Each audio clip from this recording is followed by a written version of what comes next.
Hello there, good morning and welcome to Sunrise Daily. I'm Neota Igbe. Good morning and welcome. I'm Kayla Megwa. How come I didn't get the memo for this red color today? Today is September 4, 2024. I'm Ayo Makide. Good morning and welcome. I just go through your mail, check your WhatsApp. And pray a little bit more. And pray a little bit more. It's a lack of spirituality that made you not to know. You just had to go there, right? I'm not even going to speak to that. Well, you guys don't have fuel, so I can understand that you are spilling blood, you know. Okay, it's all right, Ayo. But you know what? Let's just step back and look at this skyline. Then we'll come back and talk about you and how you did not get that memo, even though the memo was sent to you. But I'm sure you slept on the wrong side of it. But look at this. The creator did not sleep on the wrong side. To see this creation here, that's what rock is this? I know. This is Zuma Rock in Niger State. Ooh. Kayla, have you ever... Now, we're seeing this from the sky, from above. Mm-hmm. How close have you gone to this rock? Well, I've been to this rock. There's a resort. There's a resort. That's what I said. There's a resort. If you go close to go to that resort, and from there you look up. Look up, yeah. There's a sense of amazing. And then look at it from this height. I mean, the majestic nature of this rock hits you. You're looking at it right now and it looks it's big. But when you go near it, there's a spirituality about that place. I don't know how to explain it. It's all spiritual today, Kayla. Yes. But it's a beautiful sight to behold. It's beautiful. It's nature at its... No, there are many stories around this rock. Mm-hmm. Many have talked about the spirituality around the rock. Some have talked about the criminality around the rock. All manner of things have been spoken about this rock, but the thing about it is it's just the work of nature and it's beautiful. I understand a few people have attempted to climb it.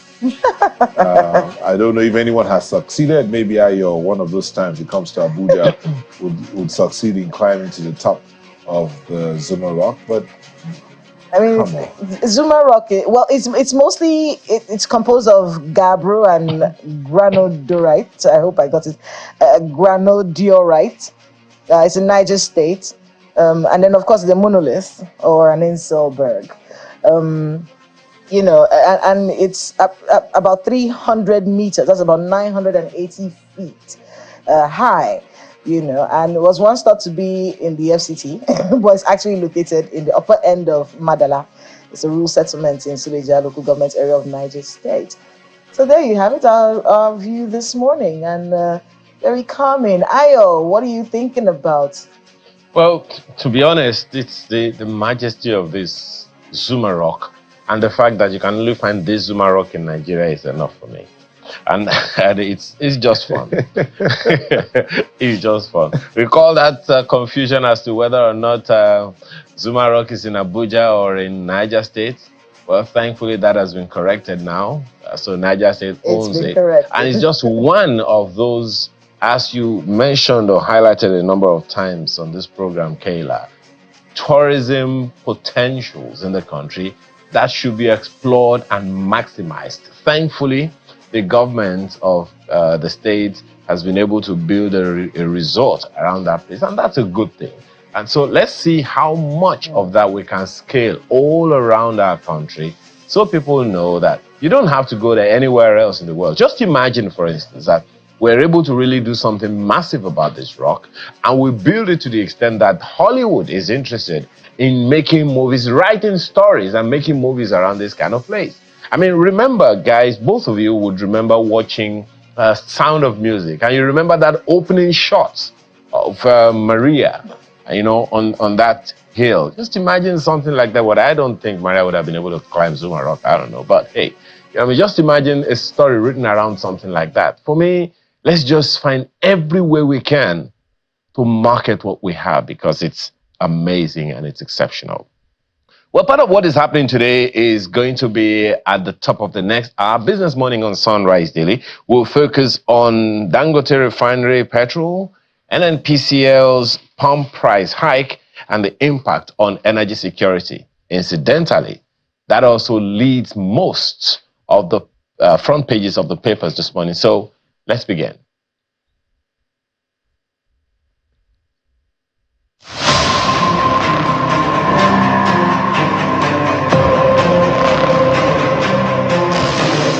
What's your impression of the new pump price for petrol at NNPC filling stations? Well, there are some impressions on the front pages of the Dailies this morning. Let's begin with the Daily Times newspaper. State of the Nation, outrage as NNPC raises petrol price to 8.55 naira per litre. Experts demand incentives to help citizens grapple with hardship. You've betrayed Nigerians, NLC tells Tinubu. The front page of the Nigerian News Direct, backlash as NNPC Limited jerks up pump price to 8.97 per litre. NLC, NECA motorists accuse FG of betrayal, reneging on promises. No directive was issued to increase petrol price, according to the minister. Stakeholders applaud Dangote as refinery rolls out PMS. New PMS pump price will push more Nigerians into poverty. That's coming from experts. Find the details on page 3. Confusion over new pump price as Dangote petrol sets for market. That's how the Guardian newspaper leads this morning. The details of that story is on page 6 of the paper today. Blueprint, 48 hours to Dangote rollout. NNPCL hikes fuel pump price to 8.97 naira per litre. Others sell for 940, 1,000 naira in Abuja. Lagos, Enugu, transport fares soar. FG denies directing new price. NLC kicks. Stories on page 6. NLC, Nasima, others demand petrol price hike reversal. That's the lead story of Daily Trust newspaper. And look at the writers. Increase will hurt businesses, worsen inflation. Citizens urge governments to reconsider. Dangote Refinery rolls out PMS, silent on cost. The details on the inside pages of the paper today. Front page of this Nigeria newspaper. You're fueling our pains. Nigerians express frustration as petrol hits 1,000 naira per litre. NNPCL fixes price at 8.55 naira to 8.97 naira in Lagos, Abuja. It's betrayal of agreement, NLC alleges. That story has details on page 4 of this Nigerian newspaper today. Vanguard newspaper has it this way. Anger trails rise in pump price of petrol to 8.55 naira per litre, and quite a number of riders to follow. Stories on page 5. Daily Independent, elation as Dangote assures on flooding market with petrol in 24 hours. That's the angle to it today. Says refiner will show Nigeria's true petrol consumption. Assures no more importation of polypropylene from October. NNPCL to be responsible for controlling petrol pump price.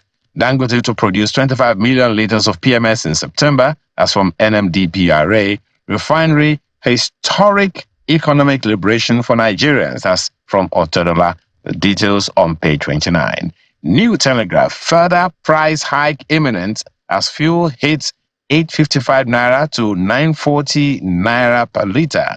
While NNPC Limited sole buyer of Dangote PMS by sources. Story is on different pages of the New Telegraph today. Business Day has NNPC lifts Dangote petrol, sells at 8.97 naira per litre.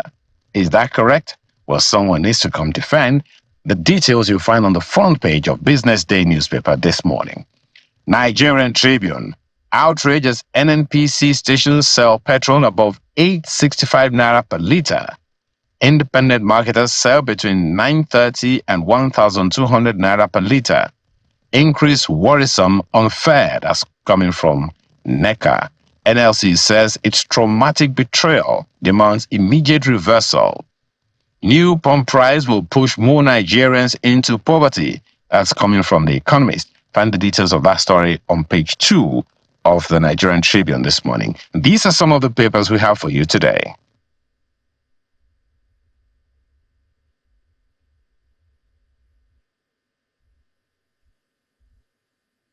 All right,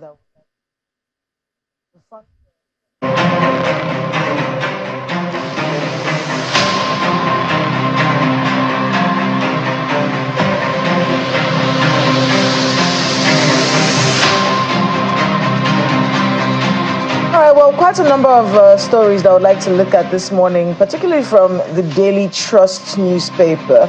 The picture in the front page there shows the former Vice President Atiku Abubakar, present Vice President Kashim Shettima, and of course the Governor Diko Rada of Katsina State, holding the corpse of the mother of late President Umar Musa Yar'Adua before it was lowered into her grave yesterday in Katsina State. Of course, we did give you that story. She died at a ripe, beautiful age of 102. So, a lot of government officials. And then, of course, that trending picture online that has P2B in that bus as well, where they were all going for this particular funeral. May her soul rest in peace, and to Senator Abdulaziz and his brothers and everyone else who's related to this wonderful woman. May you be strong in these times. But we are looking at fuel price hike. Everyone is talking about it, and now NLC and Nasima from the front page of the Daily Trust newspaper today demanding a petrol price hike reversal. They're saying this increase will hurt businesses, worsen inflation. Citizens are urging the government to reconsider. Dangote Refinery rolls out PMS and is silent on the cost. Olu Phillips yesterday kept trying to get Mr. Dangote to say how much he was going to sell his petrol to the NNPC. It's an agreement. It was expected to effect. And we'll let it know in 48 hours, all of these things. So we're watching to see how all of that works out. Will it affect this hike in the price of fuel that we're looking at right now? Is it going to be lower? What's the story? What's going to happen to the Nigerian consumer? Is this another hit on businesses? Because, a lot of businesses have actually shut down because they're unable to keep up with these costs. So what's going to happen? We were discussing just before we came on air. I happened to buy fuel last week. I have been mising that fuel. I don't know. I'm doing only basic, come to work, every other thing, try and walk back to places, ride your bicycle, try. So the thing doesn't finish. This is an opportunity for, especially those of you that do not exercise, to do more walking. Ayo is a culprit as well, and I'm sure. He doesn't walk as much as he should, but it's a good thing. But the other thing is also, I do remember a former minister for transport, Joe, I'm trying to remember the full name, where he talked about encouraging Nigerians to use the bicycles. But the bicycles are even more expensive now. If you even find a good one that you can buy, they're quite expensive. So a lot of dynamics. For me, and the story is also captured here on the front page of a Blueprint newspaper. It's about the dynamics. So Blueprint captioned, this is 48 hours to the rollout, Dangote's rollout. NNPCL hikes fuel price to 897 per liter. And then before that day, a few hours before that, I get this news that the Minister of State for Petroleum, is it gas or oil, is reacting to a story that he told the NNPC to increase the pump price of fuel to 1,000, and that statement put out by his aide says that he did not give that kind of directive, that it's not in his place to do that. Yes, it's not in his place to do that because the NNPCL limited this independence of the government, so to speak. Then a few hours down the line, I see that the pump price, you go to the fuel station and see that the price has gone from 617 to 897.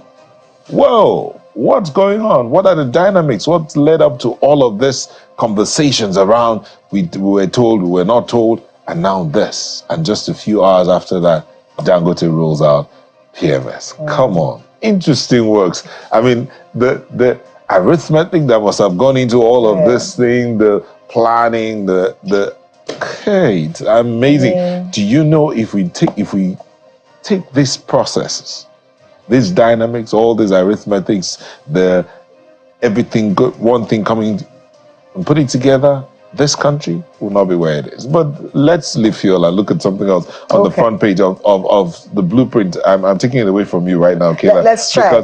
Because I'm going to try not to think about fuel. Because right now, okay, so on the front page here, other things have stories here. Blueprint talks about RMAFC backs $50 billion revenue plan from satellite commercialization. Nigeria has a satellite in space. I think this is the second or third one, and I stand to be corrected. Has a satellite in space that could actually bring in revenue. But who's benefiting from that satellite in space? Is it, because I understand at the time it was launched, we heard that by the time the satellite is launched, internet access, internet penetration would have increased, But how much of penetration has gone up since the satellite was launched? Who's benefiting from it? Is it government? Is it used to study the weather? Is that why NIMED is better prepared to tell us what the weather predictions will be, forecast the amount of rains we're going to have, or how much of floods we're going to have? All manner of conversations going on. But they say there's $50 billion that could come from commercializing the satellites that Nigeria has. When can that start? When indeed? When can that start? Ayo, what are you looking at this morning? Incidentally, I'm also on the front page of the Nigerian News Direct, but I'm on the somewhere on the left side of the paper this morning, where Tinubu is upbeat about Nigeria and China's strategic partnership. My mind straight away goes to the fact that we've had quite a number of such partnerships. They have come here, we have gone there, and all kinds of conversations. One of those strategic partnerships was the currency swap of, I think it was the Buhari administration. And I'm asking, how far so far with that one? If we're doing so much business with China, why are we still doing business with China in dollars as opposed to using both countries' currencies? That currency swap, what were the pros and cons of it? And this strategic partnership that we are talking about now, of course, naturally, maybe when you read the paper, you'll find out what the details of that partnership is about. Because the question that is flying in my head is, how really does this trickle down to the people as quickly as possible? So maybe more details, and maybe it is something more for the chambers of commerce of both countries. That's on the one hand. And my heart also goes to the people who are in agriculture, particularly at the local government levels. Agric productivity will reduce malnutrition in Nigeria. That's according to Bill Gates. You don't even want to know, from the information available to us, more than 2,000 children, we lose more than 2,000 children to malnutrition every day in the country, according to data that is available. And that is definitely not something that I want to live with. So it goes to, okay, how are we going to have agri productivity? Every farm is in a local government, because most farms are in rural areas. And I know that they're talking about urban agriculture, modern agriculture, and all those other dynamics now. But the ones that many people know and expect that we shouldn't just look away from the abundant resources we have in our agricultural productivity or capacity. So are the local governments also going to be playing in that field? Who are the people that are going to occupy the offices in the local government administrations so that they can maximize the land, the agricultural potential and capacity that we have in this country? I hope we're also looking in that direction. So many other things to look at, and part of which we'll be getting into when we return from this break. Please stay with us.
A few years back, this complex, now housing the world's largest single-train refinery out of sub-Saharan Africa, was put through the rigors of construction, dredging, piling, and all the processes of fitting and instrumentation.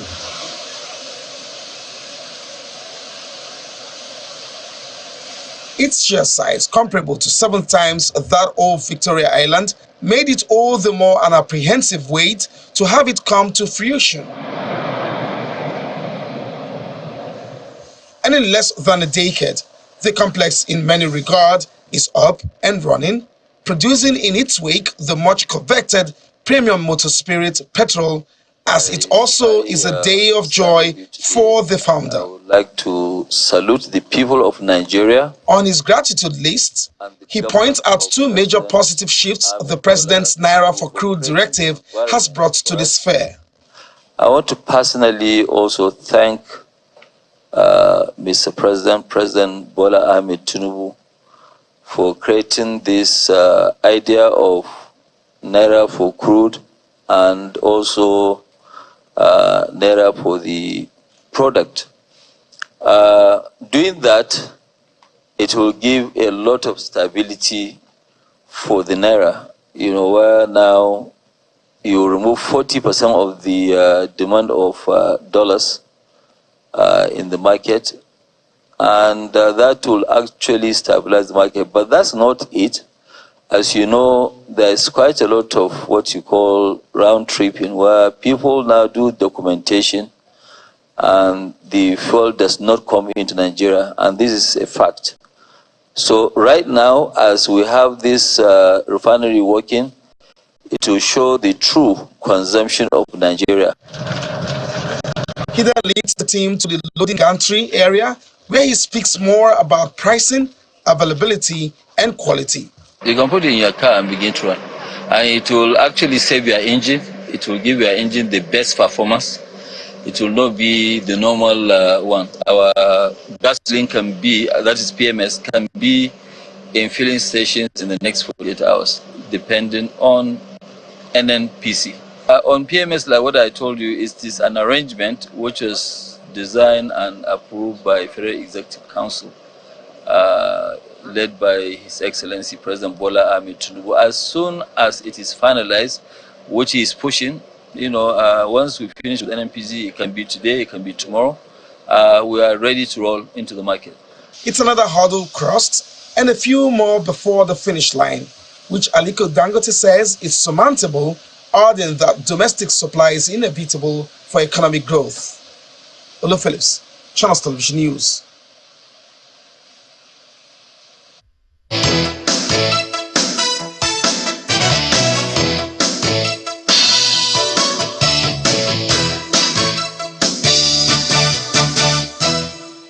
Welcome back, and that's what we're kicking off from the conversation around the pump price of fuel, the Dangote Refinery, and as someone said off camera, he said Dangote Refinery is the rain in the desert. Is that really it? Or is this oasis in the desert? But the conversation here in the studio, we have 2 guests, Mr. Onoha Nachi, who's an infrastructure economist and energy consultant. Thank you for joining us. Thank you for having me. And also here is Mr. Jake Ikpele, Executive Director, TAF Africa. Thank you for joining us. Thank you.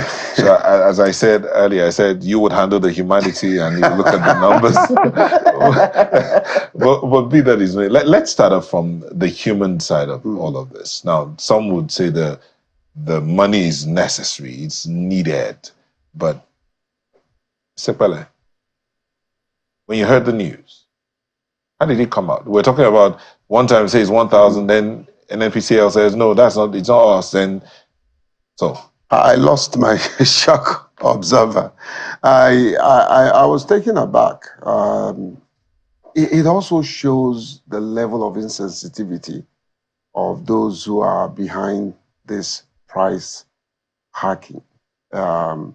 It just shows how out of touch they are with reality and with the populace. The level of discontent that they have created, and of course, the high level of social isolation, because people no longer go out. They can't afford to go out, not because they don't want to go out, but they can't afford to go out.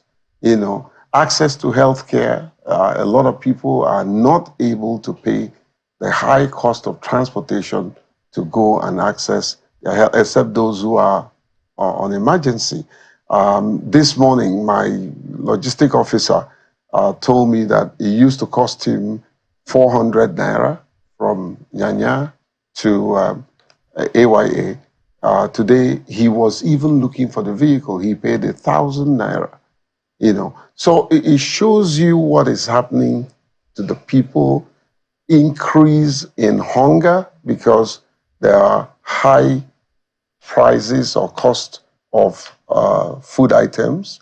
You know, people not being able to, you know, spend time with their family because many of them can't afford to get to the point of destination. So what is happening is disheartening. And unfortunately, I thought that when they said subsidy is gone, that subsidy actually left.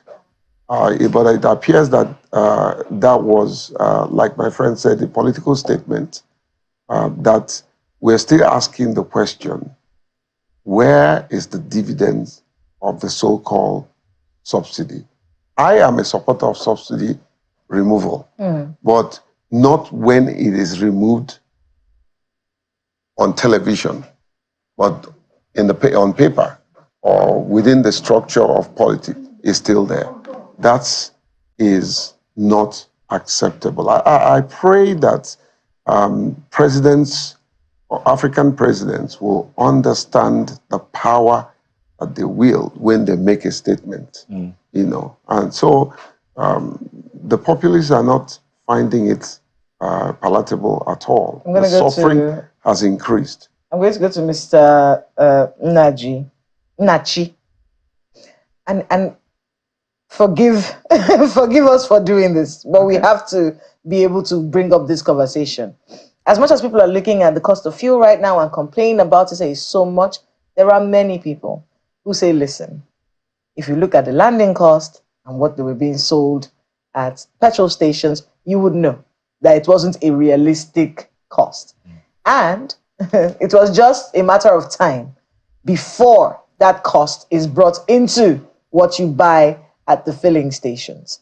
Then there's also the argument that if we go around, and the reason why I'm bringing this up with you is because you're a financial guy, there's the conversation that around the world, even at this amount that we are paying right now, even if we start to buy petrol at 1,000 naira per liter, that it still doesn't measure up to how much people buy petrol around the world. It's still one of the cheapest. Okay. Talk to us about that argument. And you know why? Because when you tell the Nigerian that, they'll tell you, what do you mean? Do you know what I have to go through? You know, so talk to us about this dynamic. Okay, thank you for having me, but we need to face realities and deal with it. Governance is not a joke. The moment you opt to step in to run government, you must be prepared to it. First and foremost, when the president made that announcement at the inauguration, subsidy is gone, I completely fought that statement. You don't make such statement at the inauguration. Because after he made it, going to the office, the data were presented, and the data were completely different from the statement he made. He could not absorb it. But the managers of the president could not handle that communications, how to come out of it. So they have to swallow with pride. You don't govern with pride. You don't do that. When reality faces you, you deal with it. But looking at the price, I would tell the person telling you landing costs, please, can the person give you details of the landing costs so that we begin to, because there are some of those costs that could be removed. I don't know how you pay evaporation cost, because I store it in a storage farms and you assume XY percentage will evaporate and you pay for that cost. There are so many costs attached to it. But if anybody still come back and tell you, oh, what we buy fuel is the least in the world, can the person still tell you what we earn as salary is also the least in the world? Let's compare apple for apple. Don't make this comparison where, what is the minimum wage in United Kingdom? What is the minimum wage in US? What is the minimum wage in Australia? Let's do the comparison holistic. You don't pay me 70,000 naira as minimum wage. And when you convert 70,000 naira, it is less than $50 in today's exchange rate.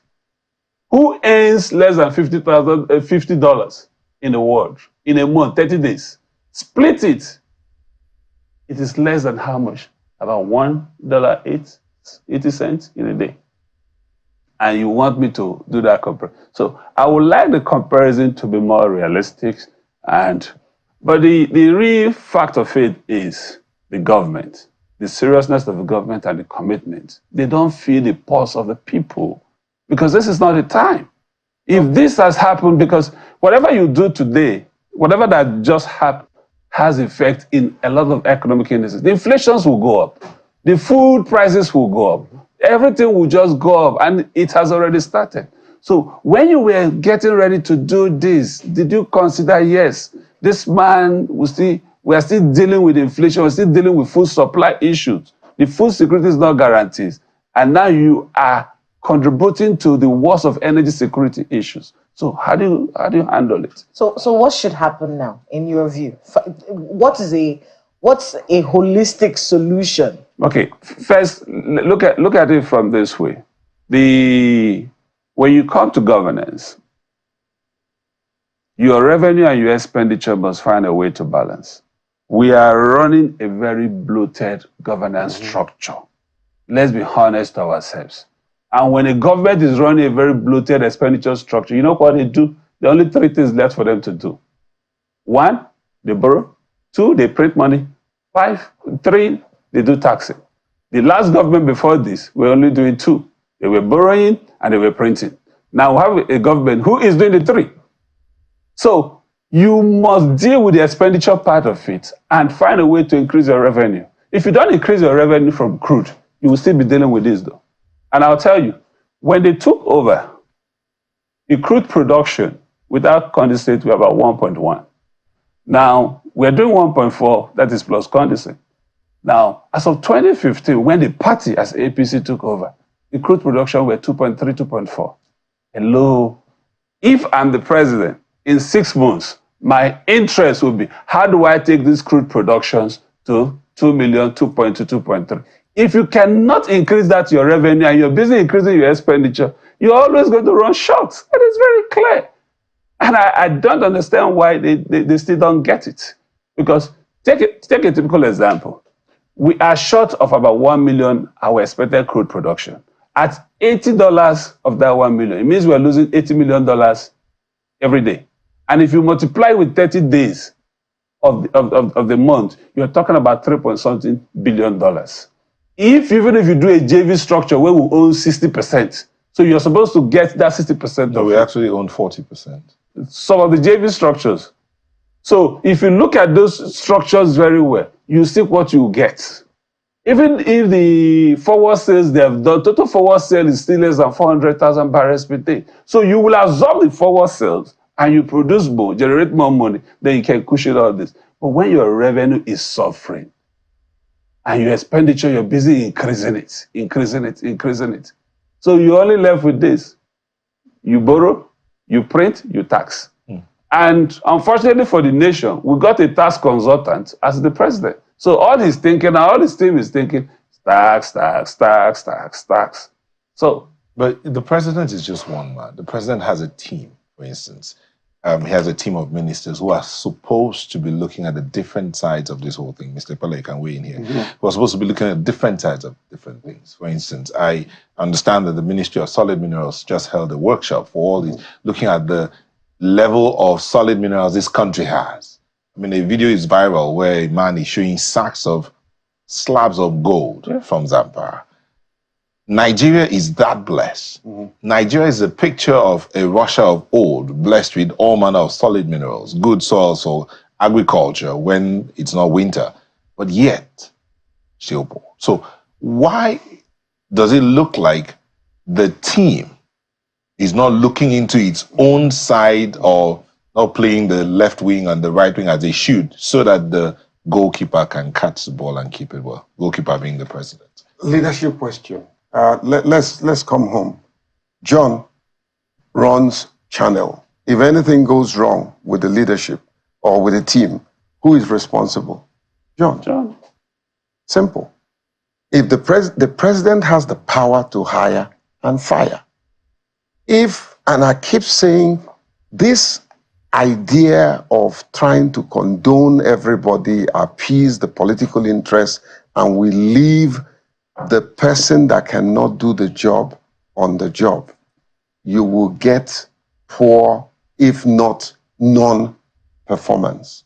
And so I don't blame any other person than the president. He hired the same team, and if the team is not doing well, he has the power to hire. And he said it when he was inaugurating them. If you don't perform, I will send you out.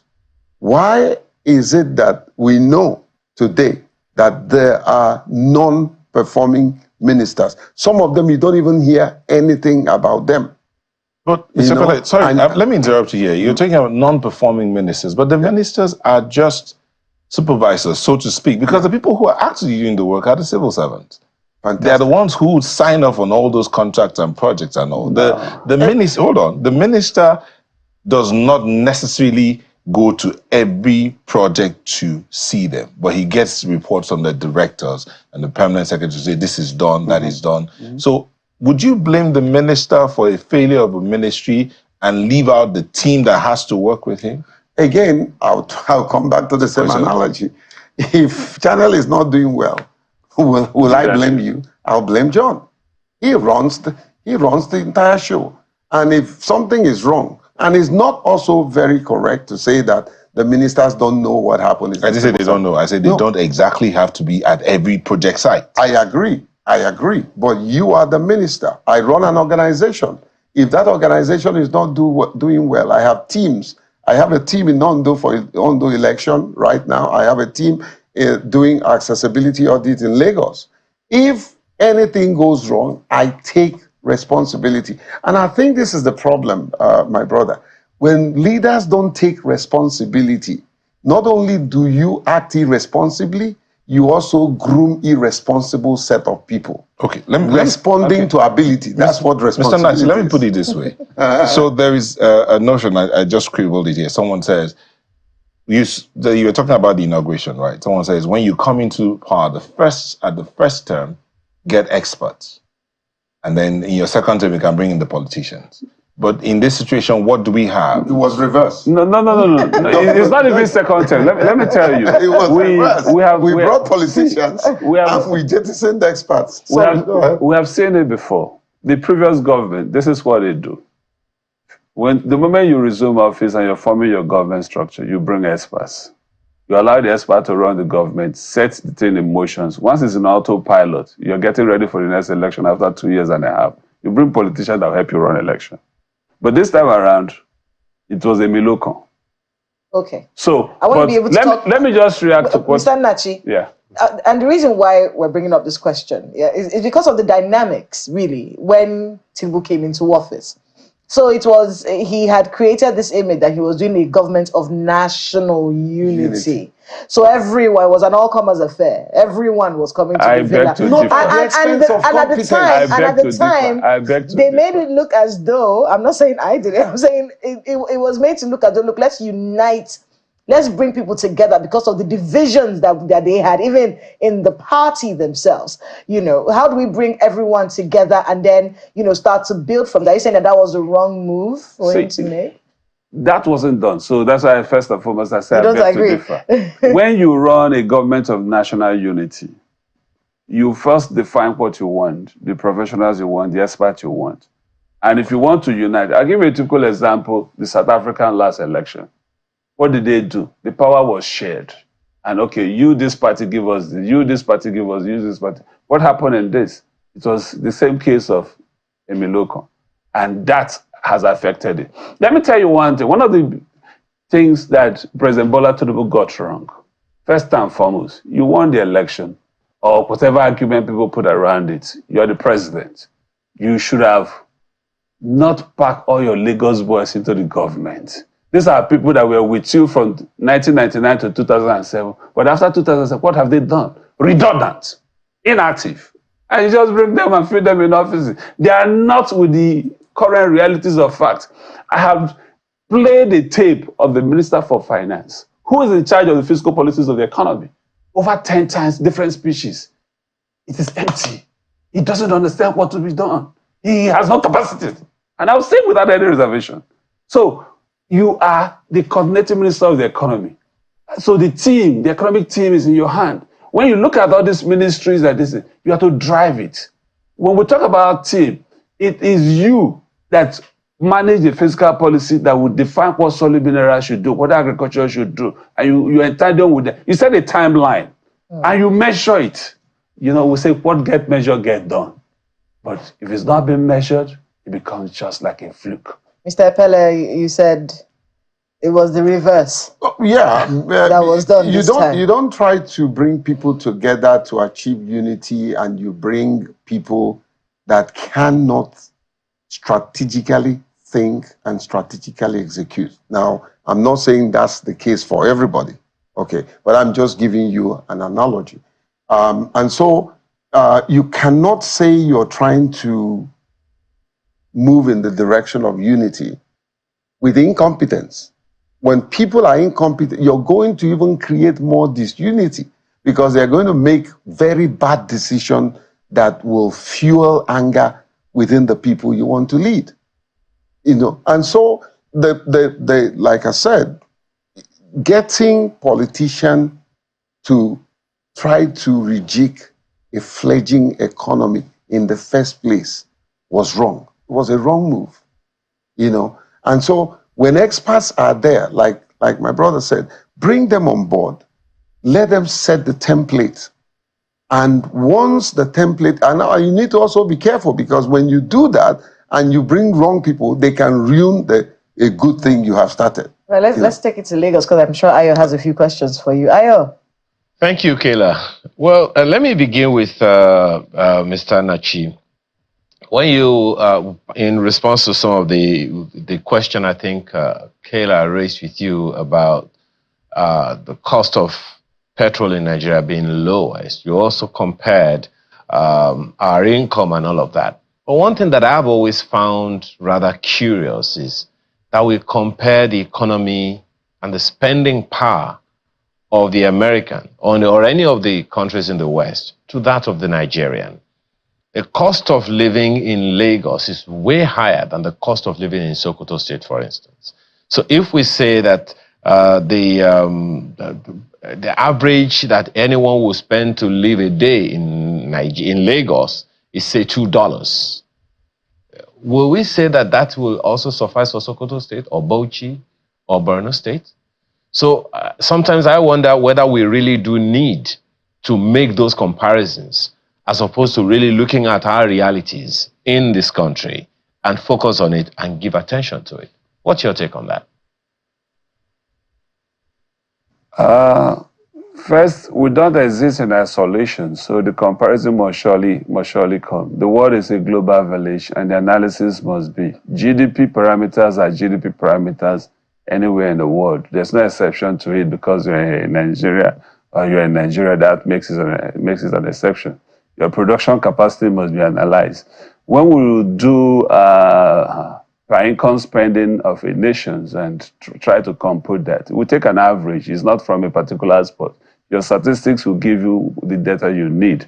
But the fact remains that our wages are far below what it should be, and we also have to face reality that, yes, the fuel pump price that just got increased will change a lot of macroeconomics indices for us, from the interest rate, from inflation, general inflation and food inflations and other costs will just skyrocket. So before the government get into this, what was their thinking?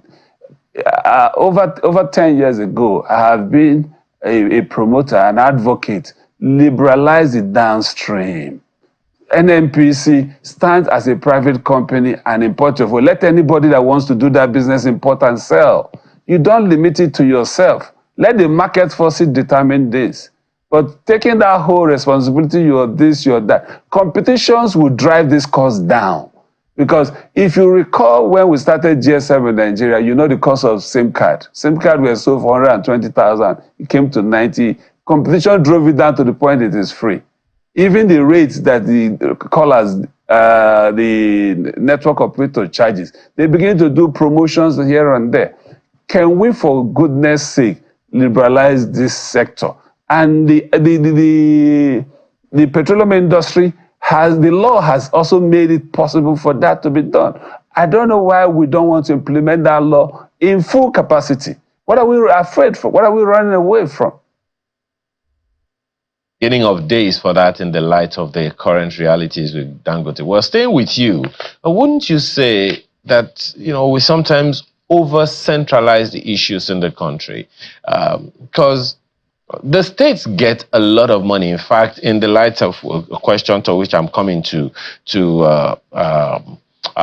Pele, but still staying with you, Mr. Naji, don't you think we over-centralize the issues many times, such that we tend to give the governors and the states, the commissioners in each state, a slap on the wrist, give them a pass, and we always have only on the federal government? Because the reality we all know is that the people live in the states. And really, there are things that the state governors and the state commissioners themselves can do to at least drive down the cost of living one way or the other, don't you think? Okay, yes, I agree with you. There are so many things state governors can do to affect the cost of living. But who said a template? We do have National Economic Team, and we have the NEC, the National Economic Council, which the federal government presides according to our federal system of governance. Who said a template? Even when we had the so-called windfall from the fuel subsidy partial removal, and this money were being shared to the governors, the template was wrong. You don't share such money to them. You could have created it as a special fund for special projects. That Nigerians will begin to know that this is the windfall from the removing this subsidy.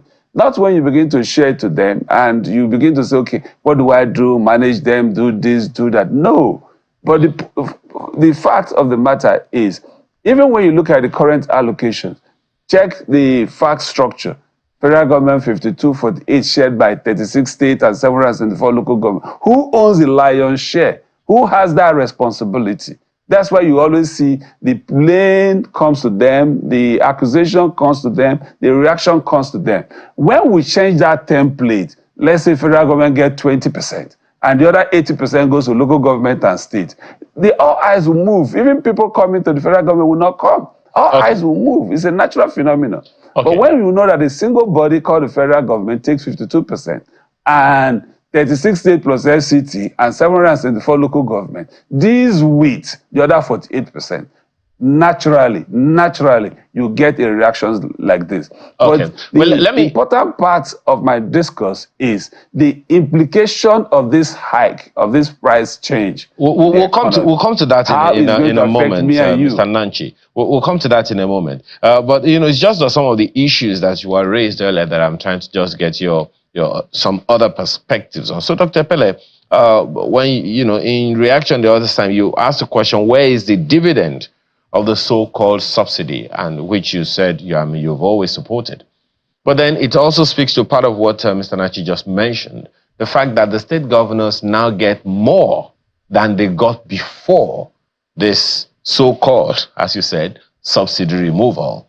And it would seem like no one is asking the state governors questions. No one is asking the commissioners questions as to what they do with the increased allocation they get from the federation account.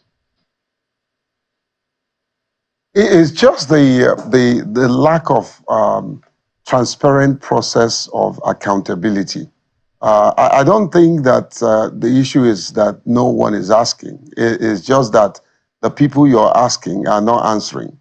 And that's the most of the state governors. There are some state governors that are doing very well, and like my brother said here, I don't care who said the template. If the template is wrong, it is your responsibility to do what is right. If we're I do struggling, get that argument. the economy is struggling, the people are I suffering. do get the argument that the template is warped, and perhaps the RAMFAC is already looking at that. Perhaps this constitution amendment is also going to address a number of other issues. But before then, 1 trillion naira, 1 trillion naira plus shared among federal, shared to or among these federating units is quite a lot. So if the state governments, for instance, are getting such humongous amount of money, increased since this year began, someone should be asking them questions. And if you say they are not answering, they are not responding to people, what does that mean? We cut them some slack, we'll cut them loose and let them go, keep doing what they're doing? Well, the thing is that more money in the hand of an individual oftentimes don't solve the problem. It will increase the lifestyle of the person, and that's what we are seeing. You see more SUVs in the governor's convoy, and even the ministers. So the problem is not giving them more money. The problem is, one, the will to do something to better the lot of the people. Number two, decentralization of the resources to reach the people that should have it. Get things done, get infrastructure, maintain the existing ones, reach out to empower the people so that they can fend for themselves. And the less we do that, the more the problem. I think, and I agree with you, there are more that we should be asking more questions and demanding more answers from the state government. We shouldn't also absolutely hold the federal government responsible for everything. The subnational bears a lot of responsibility, which they are not discharging at all. And giving them more money doesn't solve the problem. All right. Well, as a matter of fact, it complicates it the more. Okay. But let me come back to Mr. Thank Nachi. God for... Yeah, my sincere apologies, Dr. Pele. Let me come back to you, Mr. Nachi. So, I have this feeling. I mean, when the president was governor, at some point he tried to intervene in energy supply for his people in Lagos.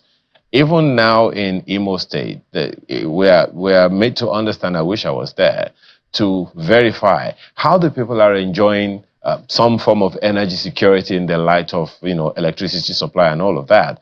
This hike in petrol price is definitely biting everyone in the country, no doubt about that. And as you said, yes, it's the responsibility of the federal government to set the agenda. But then there is also the responsibility for the states. Is there anything, Mr. Nachi, as an infrastructure economist, that the states themselves could have done, knowing what is coming, to their people, whom they swore to serve and to protect, so that the bite that they are feeling in the various parts of the country is not as strong as it is now? Unfortunately, I will tell you capital no to that. There's nothing any state governor can do about it because they didn't create it. The most they could do is create another form the of subsidy. A state governor with all the resources he has no capacity to protect his or her people from any economic hardship? Because whatever you introduce is going to be like a subsidy, and that may not be sustainable. You must address this thing from the root source of it. You don't just, okay, let me take Sokoto State. They don't have capacity to build a refinery. They don't have capacity there's no oil located in their state. What do you want them to do? Okay. It's clearly obvious there's nothing they can do other than to provide subsidy, which may not be sustainable. It will eat into other things. And the day you remove it, the people will now revolt against you. So, Mr. Nachi and Mr. Pale, we're going to take a quick break. We'll go into the Business Morning studio, and we'll hear from the business desk what's going on, the numbers, We'll step, you mentioned Sokoto, we'll go to Sokoto and hear a bit from the government there about a matter about contract situations and how government is intervening in the lives of its residents. And then we'll come back to this conversation to continue and tidy up all the sides of it. How can the government at different levels intervene? But that'll be in a moment. Right now, we'll go to the Business Morning studio and get some numbers. We'll be back.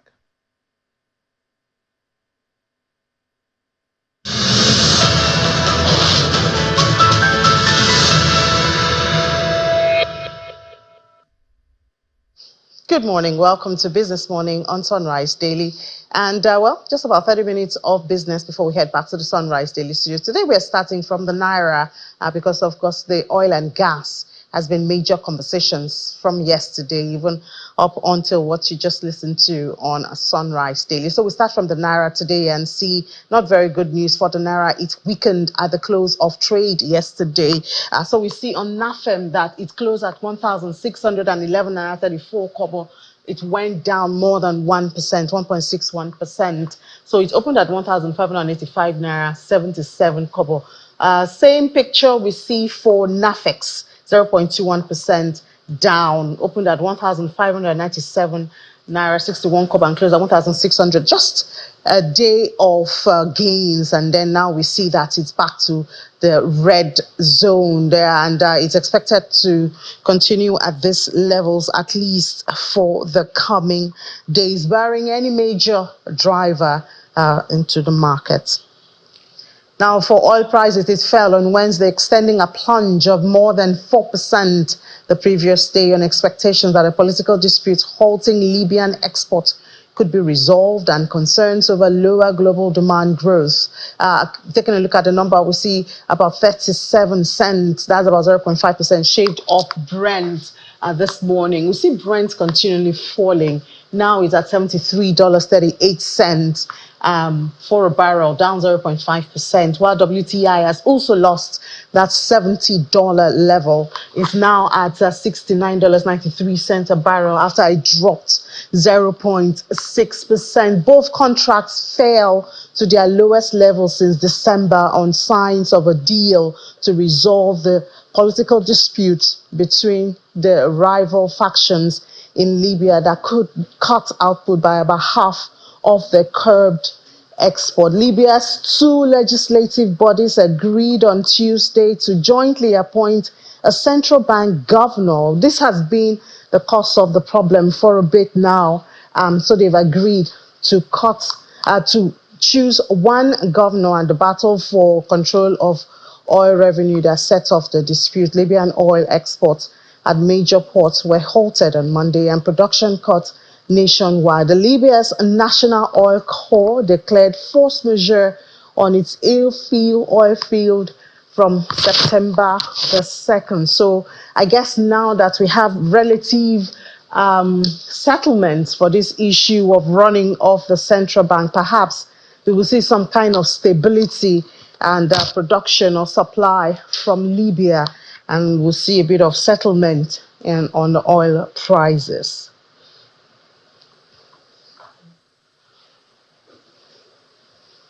But still on that space, yesterday, of course, we saw that Dangote Refinery rolling out its first set of premium motor spirit from that 650,000 barrels per day facility.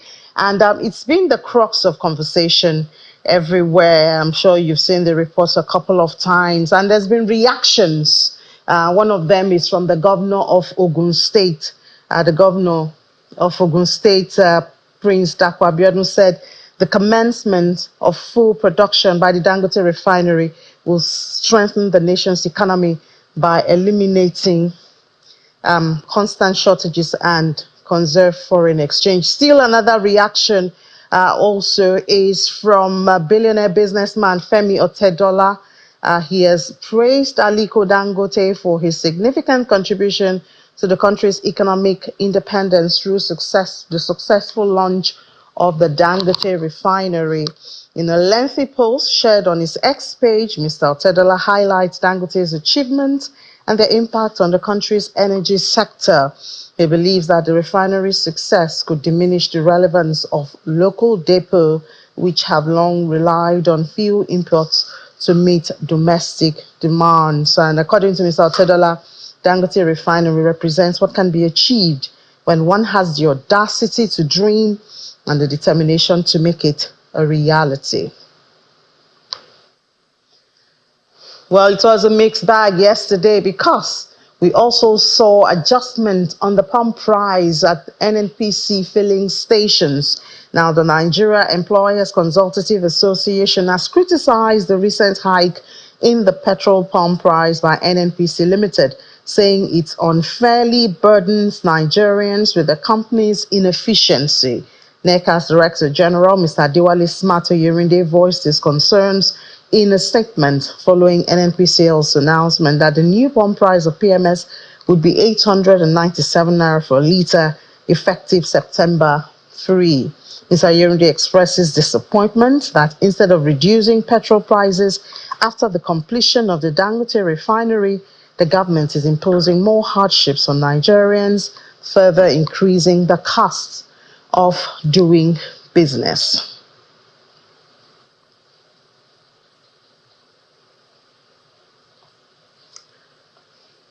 So I think they call it double whammy.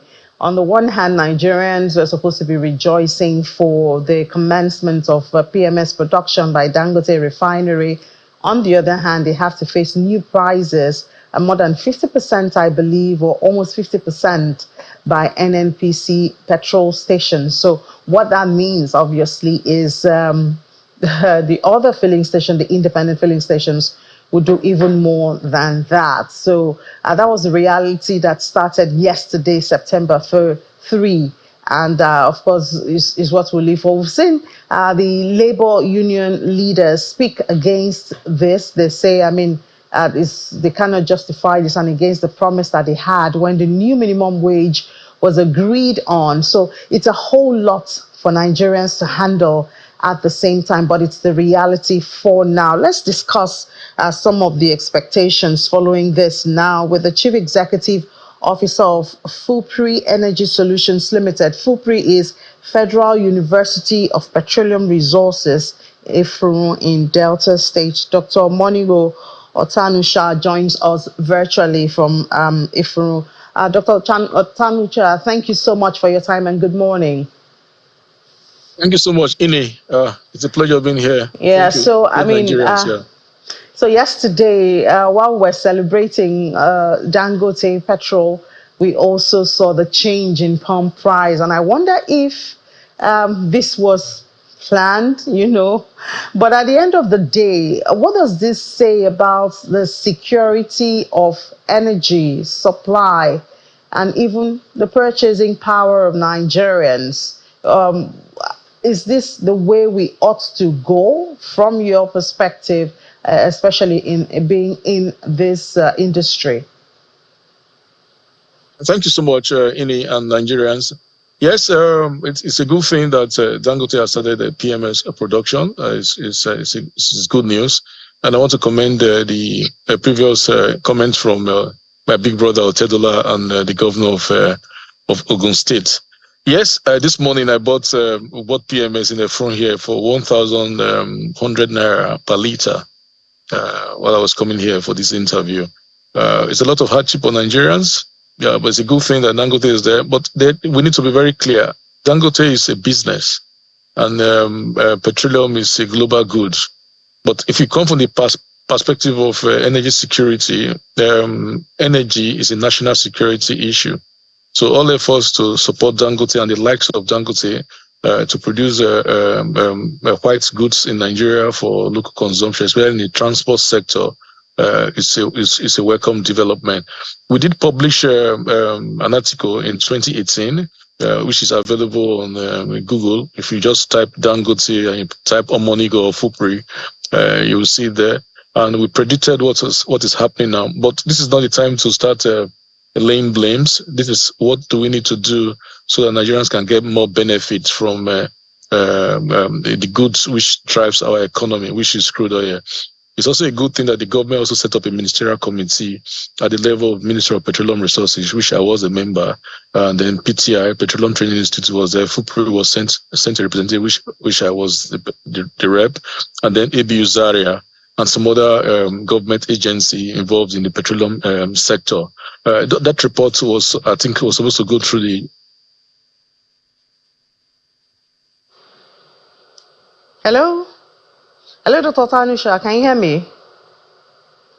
Oh, he's frozen there. Well, it's good to know that Dr. Tanusha is also working in some of those committees that has to do with the government, because it would be important.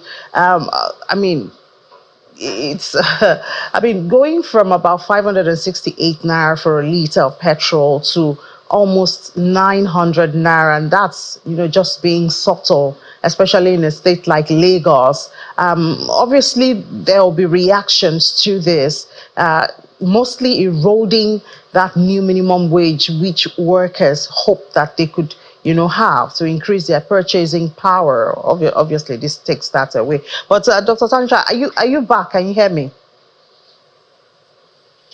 Yeah, I can hear you very well. Sorry. Okay, yeah. We lost you for a bit. So do you want to complete your thoughts? Or maybe I should just go ahead and ask you. You were talking about, what should be done, and you had a book and some articles on this. What should we do at this point in this country? Crude supply is still a challenge. So even for Dangote still has to be importing crude.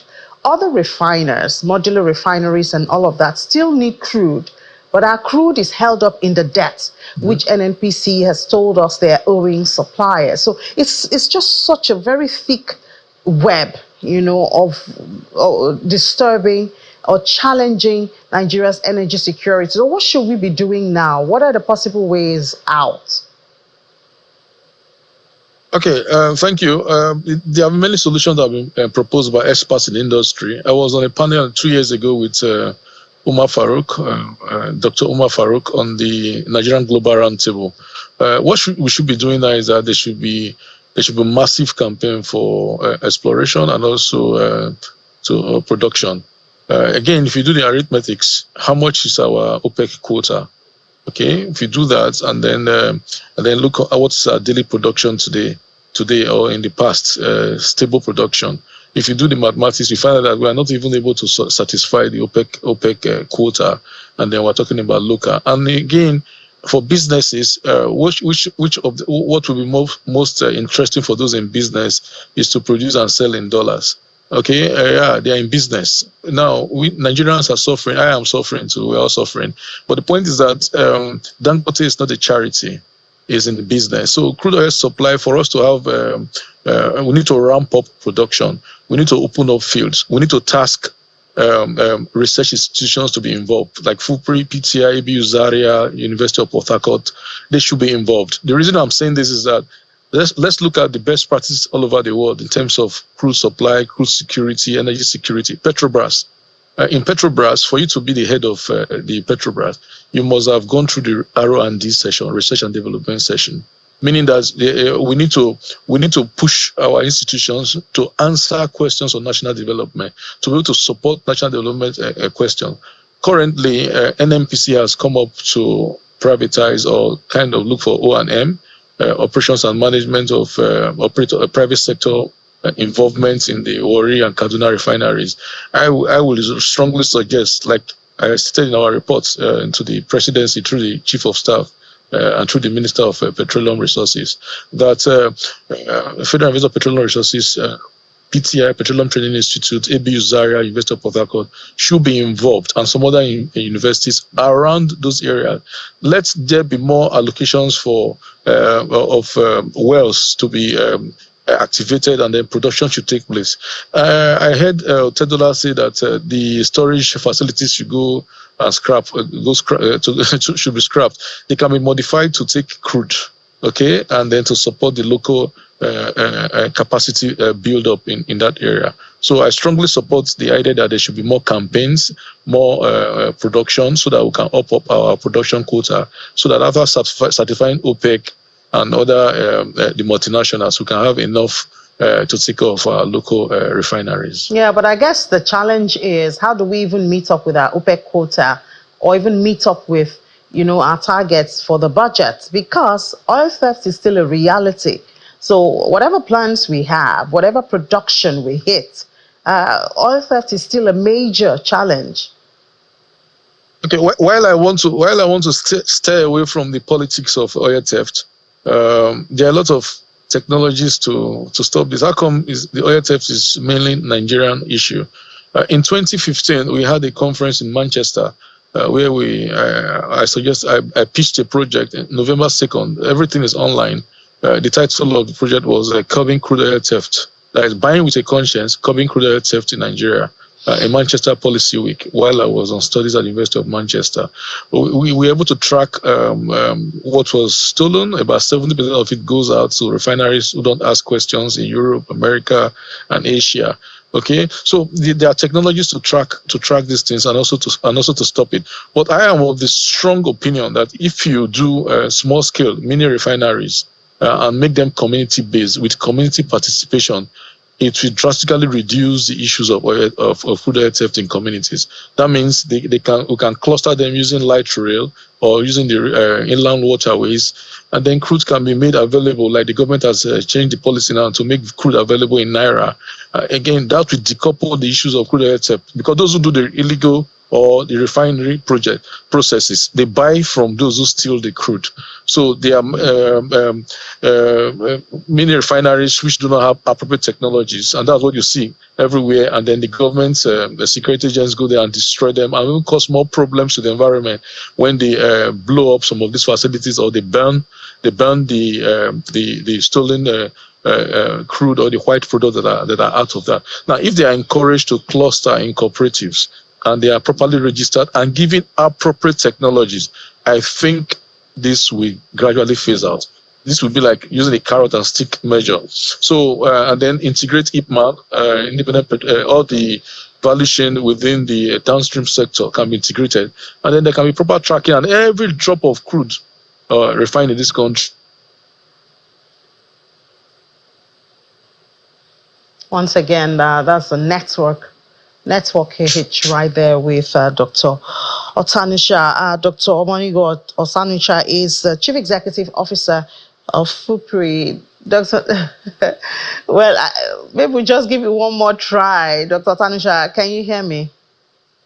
Hey, I can hear you, sorry. Okay, can you conclude your thoughts? Because we lost you again. Okay.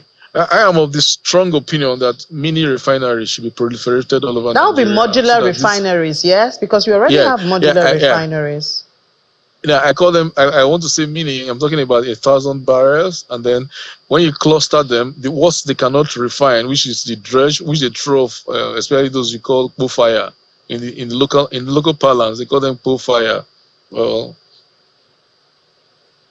they call them pool fire. These ones can be ramped up, and they can be supported so that whatever they cannot refine can now be taken to the bigger refineries like Warri Refinery, which has a fluid catalytic cracking unit.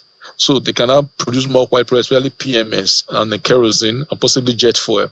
So these are, and then we should also look at supporting alternative energies, biofuels, okay, from biofuels, synthetic fuels. This can be done to ramp up our, and then also look at engaging in our energy mix, okay, going away more from petroleum products and making sure that it's available for industrial production. The other greater threat is that, like I mentioned earlier, the issue of energy security and energy being a security issue. Government has to make strong efforts to subsidize production in terms of using what they call industrial parks for some of these activities, where mass transit, like what they are doing now, what the government is currently doing, which is a good thing in the right direction. CNG is being rolled out, but again, the infrastructure has to be stabilized, and then have more of local capacity participation for these purposes. So have more refineries, go into alternative energies like CNG, methanol is also there too, and then push research institutions and universities to be involved with good incentives. They can be involved in the operations and the businesses of oil and gas in Nigeria. Thank you. All right, thank you so much, Dr. Monigo Otanusha, Chief Executive Officer of FUPRI Energy Solutions Limited, and also there at Federal University of Petroleum Resources in Efurun Delta State. Thank you for your thoughts this morning. Thank you so much, Ini. Thank you, Nigerians.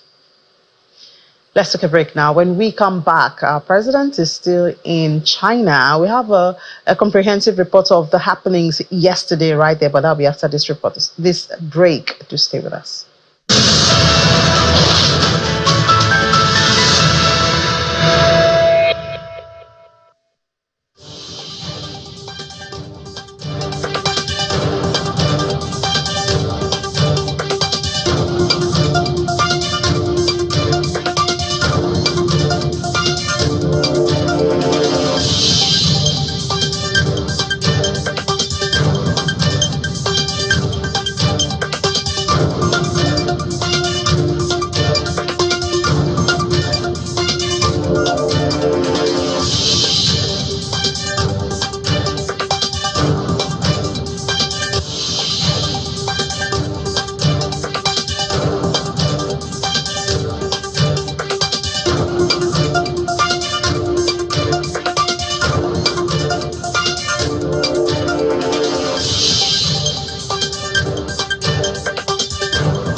Sunrise Daily. Now, President Bola Tinubu and his Chinese counterpart, President Xi Jinping, have announced the elevation of Nigeria-China ties to that of a comprehensive strategic partnership. And this was the outcome of talks between the two leaders during President Tinubu's official visit to China. The leaders also agreed to build a high-level Nigeria-China community with shared future. Our State House correspondent, Lanre Lasisi, reports. Arriving for his official state visit at the Northern Hall of the Great Hall of the People, President Bola Tinubu is welcomed by his counterpart, President Xi Jinping of the People's Republic of China. He's accompanied by some ministers and state governors. President Tinubu inspects a guard of honor.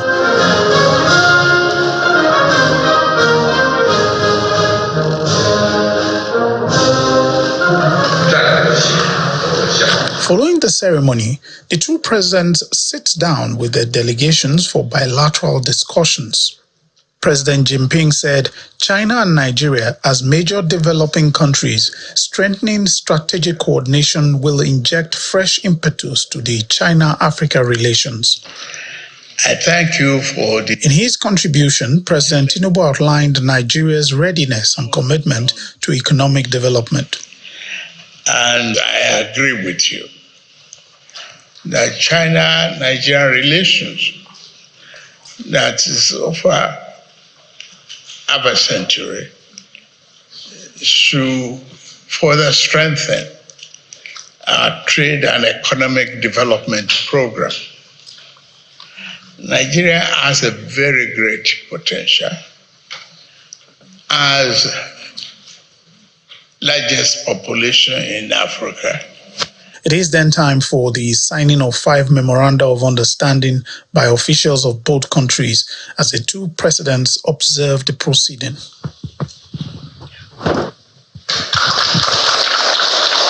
For the Nigerian delegation, this event is highly beneficial.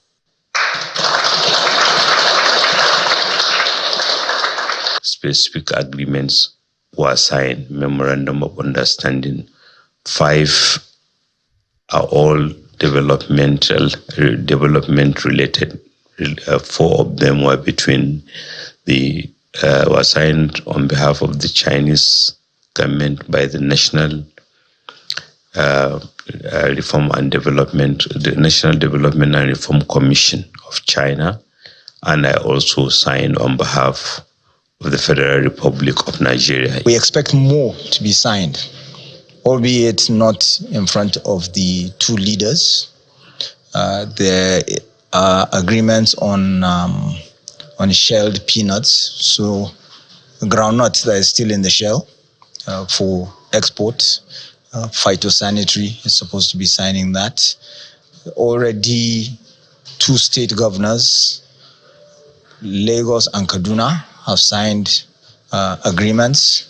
President Tinubu is billed to participate in the 2024 summit of the Forum on China-Africa Cooperation, commencing from Wednesday, September the 4th, 2024 in Beijing. Lanre Lasese, Channels Television News. Well, additional information on that is that the two sides encourage flexible and diverse regional and monetary as well as financial cooperation, such as local currency swaps. You know, Nigeria did have that relationship and agreement with China, currency swap. So that's going to also be captured in that MOU, and then facilitation of trade between both countries to make contributions to global financial stability. Also agree on international cooperation on financial intelligence dealing with anti-monetary laundering and counterfeiting, the financing of terrorism. So these are some of the areas that the MOU signed there, 5 of them right there. But as the minister said, we expect more to be signed, behind the cameras and all of that. But these are some of the areas that will be captured. And I'm sure business men and women in Nigeria who do a lot of transactions in China would be happy about the currency swap, because it kind of reduces the stress of having to search for FX before you can now look for a yuan and all that. So let's see how the market closed yesterday. It was obviously positive 0.08% up. 96,873.74. That's the all share, and the equities cap is still around 55 trillion naira, 55.646 trillion naira. Activity was all in the red yesterday. Sectors mostly in the red except for oil and gas. But at 1 p.m., I'll be back with Anita Edet. We'll give you intraday numbers as well as other conversations in the world of business. That's Business Incorporated. For now, let's head back to the Sunrise Daily studio.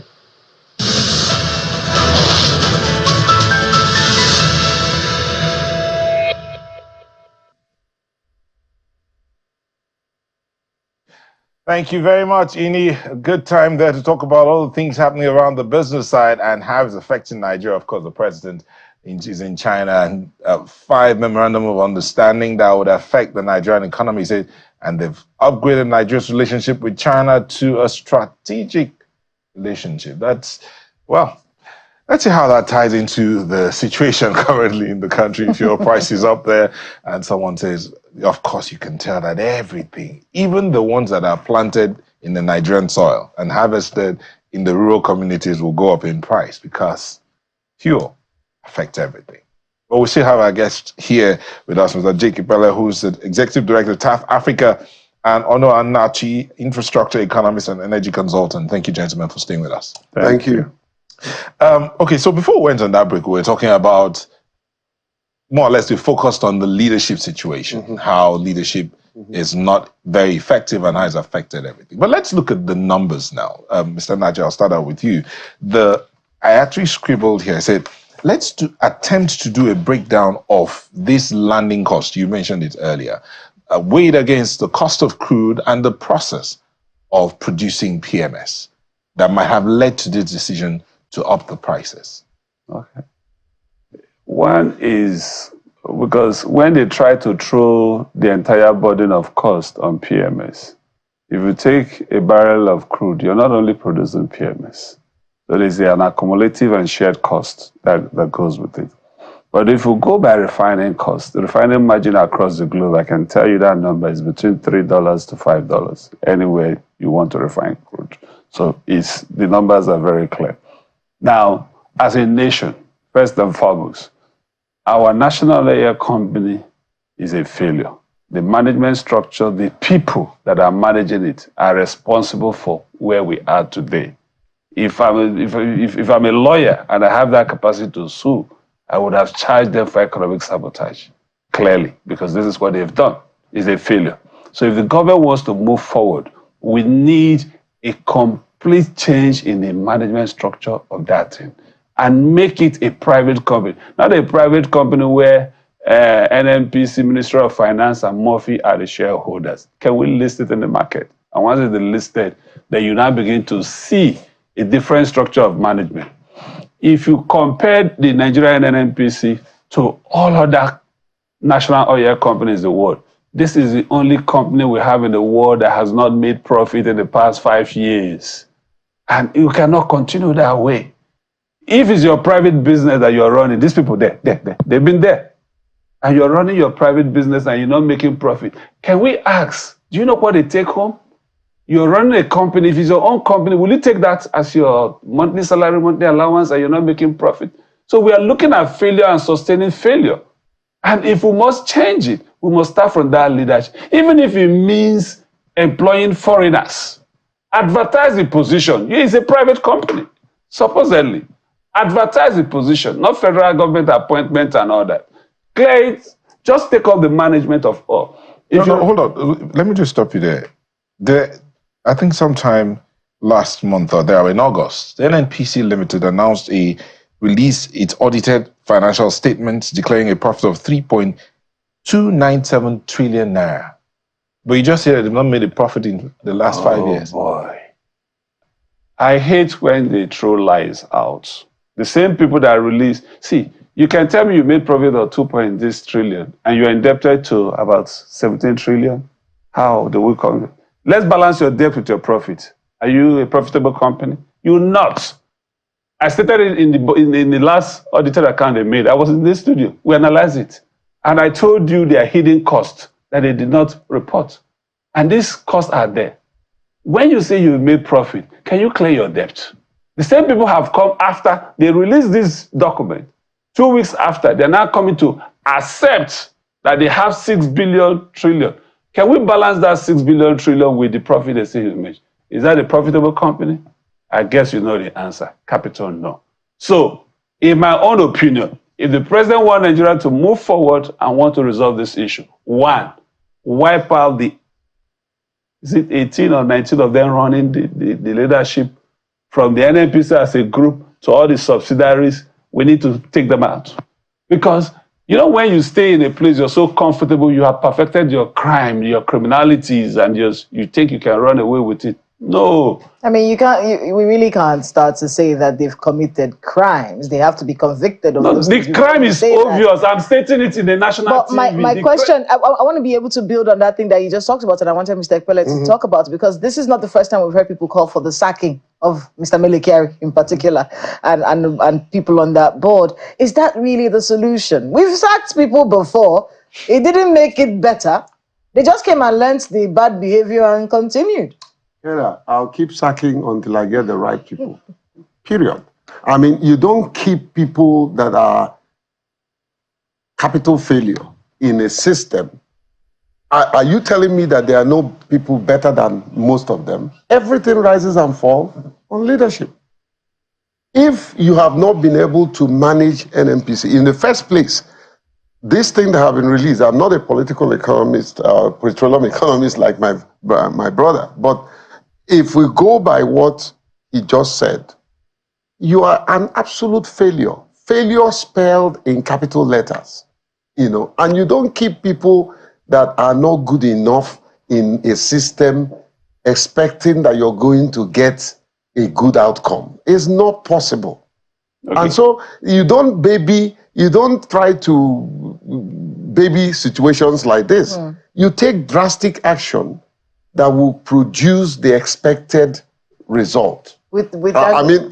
Okay. See the recommendation I have for the government for us to do. Sack everybody, advertise the position, call Pricewaterhouse or Ernst & Young to supervise the employment, and at the same time give performance indication for them. If you don't meet it, you're out. With Dangote coming on board.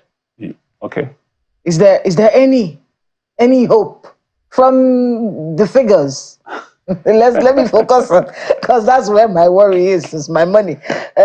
So from the figure, is there any way him coming on board will affect the price or availability in Nigeria of PMS? Most likely. The only way, the first area I will see the effect of Dangote coming up, the forex margin in the transaction will be affected, and that will lead to a reduction. A typical case in it, he's buying crude in Naira, so he's not going to go chase for dollar at the open market, so that is closed. He's also selling the PMS in Naira to us. So that Naira exchange, because if you look at most of the effect on it, it is the exchange rate volatility that comes to play. So there are likelihood, it depends on how great a businessman is, that likelihood may apply. If Dangote choose to be a pure capitalist, we will not see the difference. But if he choose to be a Nigerian, which he is, we'll see the difference that plays in. In my own hope, I expect to see difference. And the most important thing we can do in this country, I tell President Bola Tinubu, this is a national TV. Can we get our total production increased, and can we refine all our total productions in this country? It should be a target that if I sack the new team and I put a new team, with Dangote doing 650, another team, at the end of the day, if I increase my production to 3 million, I have a refining capacity that can do my 3 million refining. So I'm no longer selling any crude to anybody. So it will become a hub for refined product being sold across West Africa and Africa. Let's stay with you and look at this production. Mr. Pele will come back here to look at the state and how they can play to make things a little easier. So Dangote, for instance, is operating in a free trade zone. And some would tell you that being that means whatever he's doing is like an international market. He's on the international market. So even bringing it into Nigeria is like even importing, which is why some say it's only NNPC that can go there for now to lift. And I think he was quoted as saying that the costing of his product will be determined by the Federal Executive Council because they are in conversations with the president. Now, having said that, the other part is also the Port Harcourt Refinery. They're supposed to have started work this September. Do you think this working together would help to make that difference you're thinking? Yes, if we're able to put the 4 local refineries we have, I don't want to just narrow it down to Port Harcourt Refinery. If we're able to put them into use, Warri refineries and Port Harcourt 1 and 2, if we're able to put them actively, their refining capacity, if I'm not mistaken, is about 450,000 barrels. So once we put this into use, it will up total refining capacity of Nigeria to be about 1 million. So we can now step forward. But I know Kaduna Refinery is designed on a heavy cracking port, which makes it difficult for it to come on board immediately. Because the crude you need for Kaduna, we have to import it. It's not the Nigerian crude. Oh, why is that? Oh, that is the design of that. Don't worry about that. No, I need to understand. I'm worried. Because they said it was going to work. It's a heavy crude. Okay, it's designed, it's heavy crude? Yes. Oh, it's not Bonny Light? It's not Bonny Light, it's designed for heavy crude. So, oh dear. Okay. So we'll get that. So the most important part is, if we can get all our refineries functioning, that will take us up to 1 million refining capacity locally. And I will use this opportunity to cut. When I see areas that state can intervene and play a role, Rivers State has capacity to build a refinery as a state. They have lending capacity, they have borrowing capacity. If Rivers State sit down and decide that they want to invest in this, they can form a JVs with different companies and own a refinery. It becomes source of revenue for Rivers State. Delta State has such capacity. Bayelsa has such capacity. So we know states that has the resources about it. Edo State can do a lot of gas processing and all that. So right now, because of the status of the state, we have creative governors. I'm calling on them because it's obvious. They can do the same thing. You're not taking it from your money. You only will fund, the state will only fund the development cost. And once the development cost talk about the land, the designs, this, and then you go to the international market to look for funding. And you will show, the way Dangote got funding, that's the way state will get funding. Let federal government guarantee these 4 states. If you design and you're ready to win, federal government will give you a sovereign guarantee against your lending capacity. These refineries will come to play. Well, Mr. Pella, and everybody will fund it. True, I still agree with you. There are avenues to go about this. But as he said, if we have a thinking government, and for instance, governments are doing certain things. The Cross River State government, a couple of months ago, announced deep sea ports that they are working on. They've been on that project for a while, but the governor talked about that he has received funding for that to happen. They've received funding for a rail line that will connect Calabar all the way to Obudu, that onto Benue. Now, those, as you say, thinking governors. Can these governors think of other ways to ameliorate the pains that the cost of fuel, since subsidy is gone, went live, what do you think they can do? I mean, I think as they say, low-hanging fruits. Simple thing to do. Find a way to lower the cost of transportation. Find a way, because Cross River, I happen to be an in-law to Cross River and to you, you know. River State, I'm from River State. When my brother was talking, I said, why can't these 3-4 governors come together, put the resources together and float a refinery? Who will stop them? Their own will. When you say lower the cost of transportation, are you talking about some kind of subsidy? Yes, yes. So the state governments create some kind of subsidy on transportation Yeah, they can subsidize transportation. When they do that, they have taken care of the inability of the common man, you know, or where cocoa is produced, that he has to you know, plantain and the rest of them can come to the metropolis. You know, lower cost of transportation, ensure that those with agricultural produce can produce and bring it into town so that it will lower the cost of food, you know, and ensure that there is security within the state where you govern, because where there is insecurity, no matter what you do, you will have chaos. So for me, those are the things you need to do. And also make sure that your civil service is optimal. People are going to work and producing their best.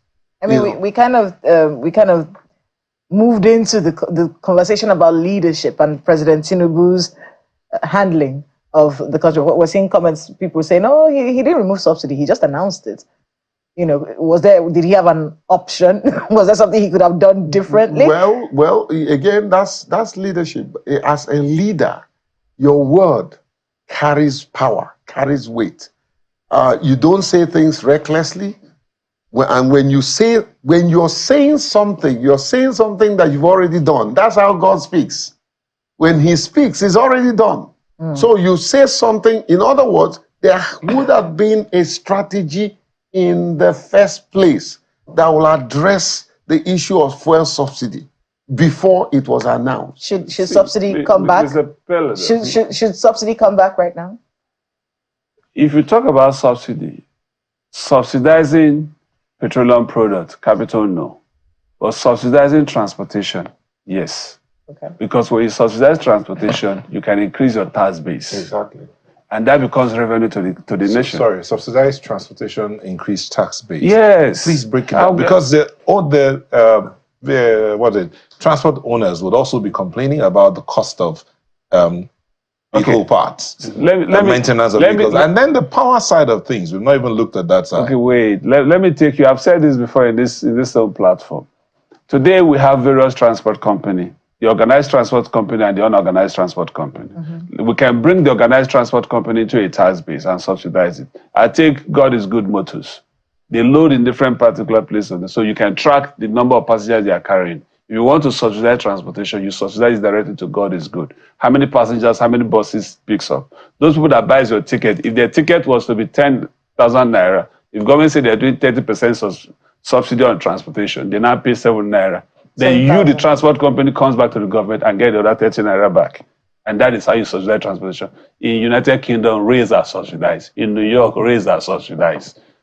So you don't pay the actual amount. You do it directly. Go to the big cities of America, you see all the Greyhound buses. These are organized. And now because you have captured them into a database, you begin to get an enlarged tax base that will begin to play out. I mean, you talked about the Calabar project. Let me take you to that. Luckily, I'm proud of that project. You know why?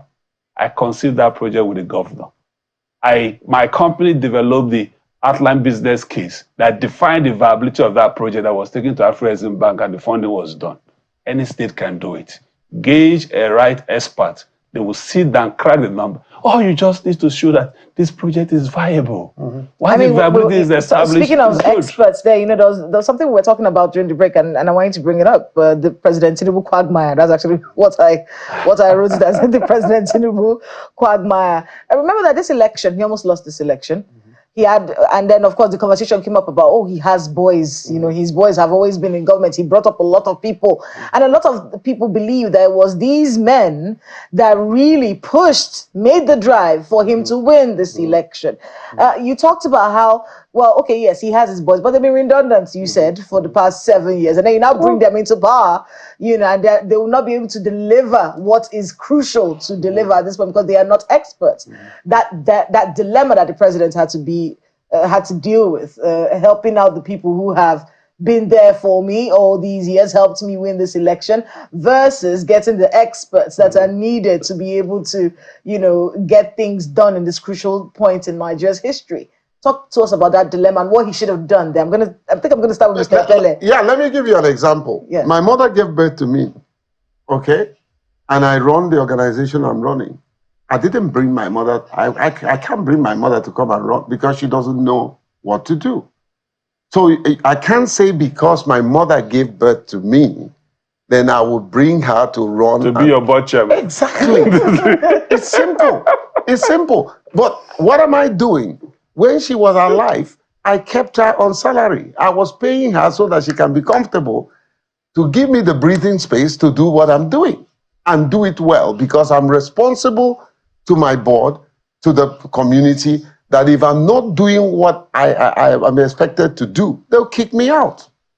Even though some of us are planning our succession so that we can leave for younger ones to run. That's how to do it, you know? So you cannot, it's not an excuse, Kela, that because the people supported you to win an election, therefore you will put them in the right places where they're ruining.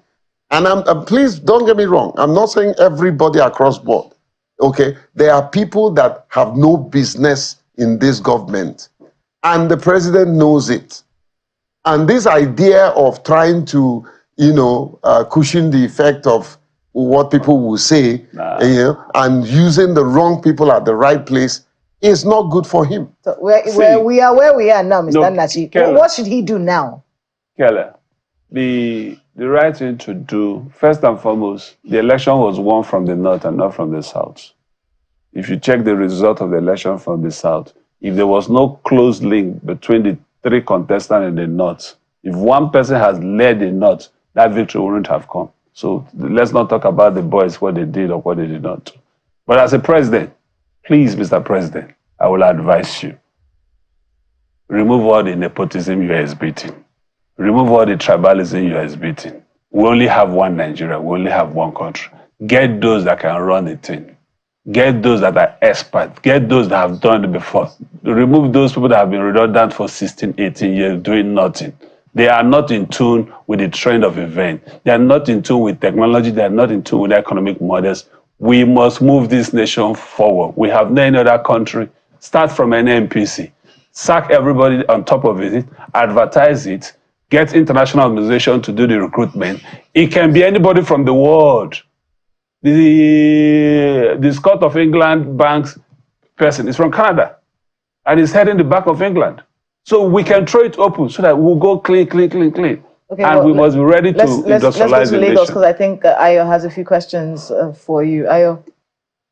Kayla, well, let me stay with them because I love the thinking of economists, about this matter. I still go back to what the states can do, and I'm glad that you finally said the other time that the states have capacity and they have potential to be able to do something for their people, and that's where I would like to stick, if you don't mind me, saying.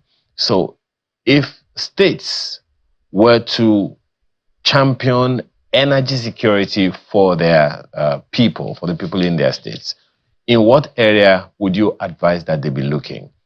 We understand that the Rural Electrification Agency of the federal government is all over the place, talking specifically to rural communities. That, in a way, indicts the states that maybe they weren't able to do these things themselves. So if states were to intervene in energy security for their people in their different states, in what area would you advise that they look?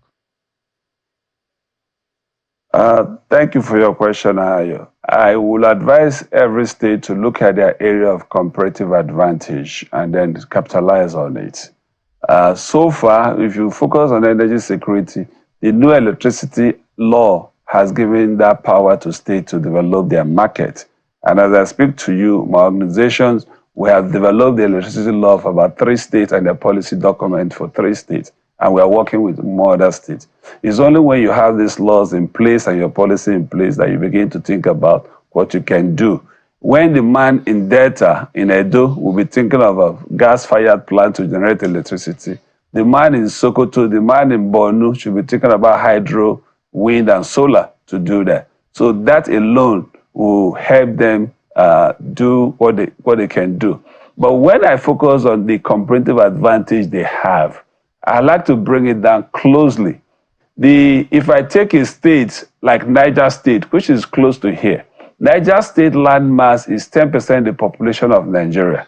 And that puts you about 96,000 square kilometer land size and above. That state can afford to do farms that are in 20,000 hectares of land of different crops. And they can produce grains just the way even Ukraine is producing during war. They can do that. It's really interesting that has the land can do that. Create enormous farm for food production. It's actually very interesting that you talk about land space, and I'd like to bring this to Dr. Pele. You know, because as we speak, there's a particular community, I think in Katsina State, they have a wind farm that's supposed to also generate electricity. It's a state initiative from the last time I checked, whether or not the federal government has intervened in it. It's another thing entirely. Now, that's been lying fallow for years. Whether or not it has kicked off again, I guess we'll be waiting to see. But that's one area in which states could have intervened and nothing was done over the years. How do people hold their elected officials in these states to account? Well, it's simple. There are no reinventing the wheel for the mechanism for holding people accountable. You hold them accountable by what they do, what they say, and to make sure that whatever they say or doing has a positive effect in the life of the people that they are governing. And if they are not doing that, there are processes. The civil society is responsible for holding elected government official accountable. The judiciary is responsible. And until these institutions, these weak institutions that we have today, stand up and rise to occasion, and then place a demand on these people and ask them to account for the position that and the resources that they control. There's no hard and fast rule in holding people accountable. Okay. It's just like Mr. John Momo holds all of you accountable. Indeed. Because we are going to be held accountable, we have to interrupt you. We really need to go. I want to thank you, gentlemen, for coming in this morning. Mr. Jake Pele is Executive Director, TAF Africa. Thank you for coming in. Thank you so much. Mr. Onoha Nachi, Infrastructure Economist and Energy Consultant. Thank you, gentlemen. Thank you. It was fantastic, this conversation. I don't think we're done with this yet, but thank you again. Thank you. And this is where we have to say thank you for letting us be a part of your morning. Of course, we have your feedback, plenty of feedback coming in. Lots of messages. We see all of them, but we're out of time. Maybe we'll try tomorrow and see if we can take as much feedback as possible. Thank you. I'm Neo Taigbe. Do the best you can in the face of all the challenges and be true to good, not to bad. I'm Kayla Magwa. Have a beautiful rest of your day. Please remember to hold Nelta accountable tomorrow to that promise that he has made. Am I marking it? Have a wonderful rest of your day.